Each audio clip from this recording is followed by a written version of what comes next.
Welcome to the Master Dealmaker's Secrets podcast. And now, here's sales growth strategist, John Blake. Welcome to Master Dealmaker's Secrets. I'm John Blake. This is episode 138, and today we're going to be talking about the difference between process and outcome.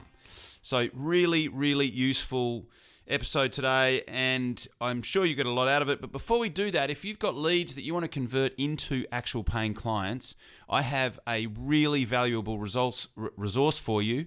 It is over at johnblakeaudio.com, and what you will get when you go there is a 15-minute training that shows you the precise strategy that you can use to double sales in your pipeline, people you've already spoken to but haven't actually bought yet, with your existing lead flow. This is the exact same strategy that I teach brand new clients when they come on board with me to get a really fast return on their investment with me. It's over at johnblakeaudio.com. What you'll get is the audio training that you can download and use yourself. Plus, you'll also get a PDF with the exact word-for-word scripts and templates that you can use, what to say when you ring, what to say when you get voicemail, what to write in your emails, and also when to email and when to write emails, when to call over a 90-day period. So the exact structure and the templates, but also when exactly to call and when exactly to email over a 90-day period to maximize conversions without annoying the person, which is obviously, it's one of the biggest questions I get is how often should I call? How much is too much? When should I email? When should I call? I have used and perfected this system over 20 years now, and it works really well, not just for yourself, but you can actually teach this to somebody else in your team and they can get the same result. So it is at johnblakeaudio.com. Go grab it, have a listen, put it into practice, and let me know how it goes. I'm sure you will get a stack out of it. Okay, so what we're going to talk about today is the difference between process versus outcome. So this is a mindset thing, right? And what we know about mindset is that the thing that underpins your behavior, and your behavior is defined by what you say, how you sound, what you write, how your writing is perceived by your potential client, and then what your behavior ultimately determines is your results. So if your mental focus is on process instead of outcome, you can expect a really different result. And so what I'm going to talk about today is the difference between process and outcome, okay? So process is focusing on activity, focusing on behaviors, and focusing on making sure that you're using obviously a winning process to work with your particular clients rather than focusing on the outcome. So what I'm going to do is I'm going to drill down between the key differences. So when you are in process, and an example of being in process is using the follow-up process that I just talked about, how to convert more of the people that you've spoken to into paying clients using a proven follow-up process. So that's an example.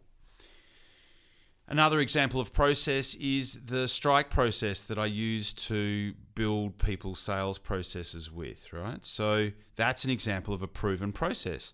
And if you have faith in the process, if you stick to the process, then the outcome takes care of itself. Okay, so key differences between process. So when you are in process, you are focused on service and you are client focused. You are focusing on the needs and the value that you can create with a client. You are focused on them, on their world, on what would represent the best outcome for them. When you are focused on outcome, you are often focused on ego and you are focused on yourself, right? And often that can be, I need to make this sale. Or if I make this sale, then that'll be 8 out of 10 for the week, or that'll be 8 out of 9 for the week. You're focused on what this will mean for you rather than being focused on what it will mean for your client. Another example of process versus outcome is that in process you are focused on the present, right? So you are present and you are mindful of what's going on in the present. And when you're mindful of what's going on in the present, you are a lot more able to notice subtle shifts in the person's behavior. So subtle shifts in their energy, subtle shifts in their focus, subtle shifts in their speech, or how they're reacting to what it is that you're talking about. And if you can detect subtle shifts in their energy, you can often stop problems before they become big problems. So if you notice a big shift in someone's energy, then you can say, "Hey, look, I noticed as I said that, that didn't exactly resonate very well with you. Can you tell me what's coming up for you right now?" So that's an example of being present to what's actually going on with your client by being focused on process rather than being focused on outcome, which is where you are focused on the future. You're thinking about what it is, what you're going to say next, or making sure that you close this person, or that making sure that you fit this particular appointment into a specific time frame. That's a future focus, which is an outcome focused thing.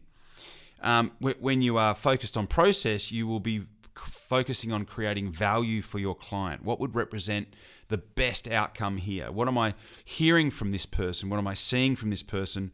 What will represent the best outcome for them? So that's a process-focused thought versus value for you. What can I sell them? How can I maximize what this person buys so that it will create value for me? And the interesting thing is that when you are focused on process, you actually become detached. And what that allows you to do is actually, it allows you to focus on controlling yourself rather than trying to control the outcome. Because when you're focused on outcome, you become attached.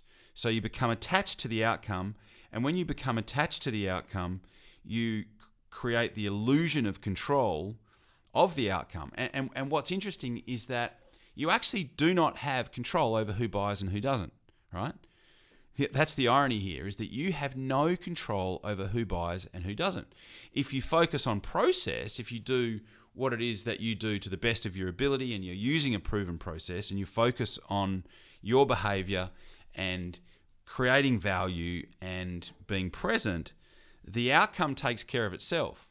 That's the irony here, is that if you focus on your own process, if you focus on being present, if you focus on being detached from the outcome, but obviously having an intention, then the outcome tends to take care of itself. But if you speak to 10 people, you really don't know, who are the people that are going to buy and who are the people that are not going to buy. And so the best thing to do is to detach from that outcome. It's like, do your best and focus on process. The outcome takes care of itself, because that's the ultimate outcome. If we focus on process, the outcome takes care of itself. We can't control the outcome. You don't know who's going to buy and who doesn't going to buy. And there's evidence of that if you talk to any experienced salesperson. They'll tell you, they'll say, sometimes I talk to people and I think that they're an absolute walk-up start and they don't buy. Blows me away. Sometimes I talk to people that I think are never going to buy from me, and for whatever reason they do. So that is what I wanted to cover off on with you today. I hope that was valuable. And I, as always, thank you for listening, and we'll look forward to talking to you on the next podcast. Cheers. You've been listening to Master Dealmaker's Secrets with John Blake. Subscribe to get more in-depth strategies to maximize your sales process with new episodes every week. And double your inquiry to sale conversion with the lead flow you already have. Go to johnblakeaudio.com for his exclusive free no-fluff audio training and companion PDF guide.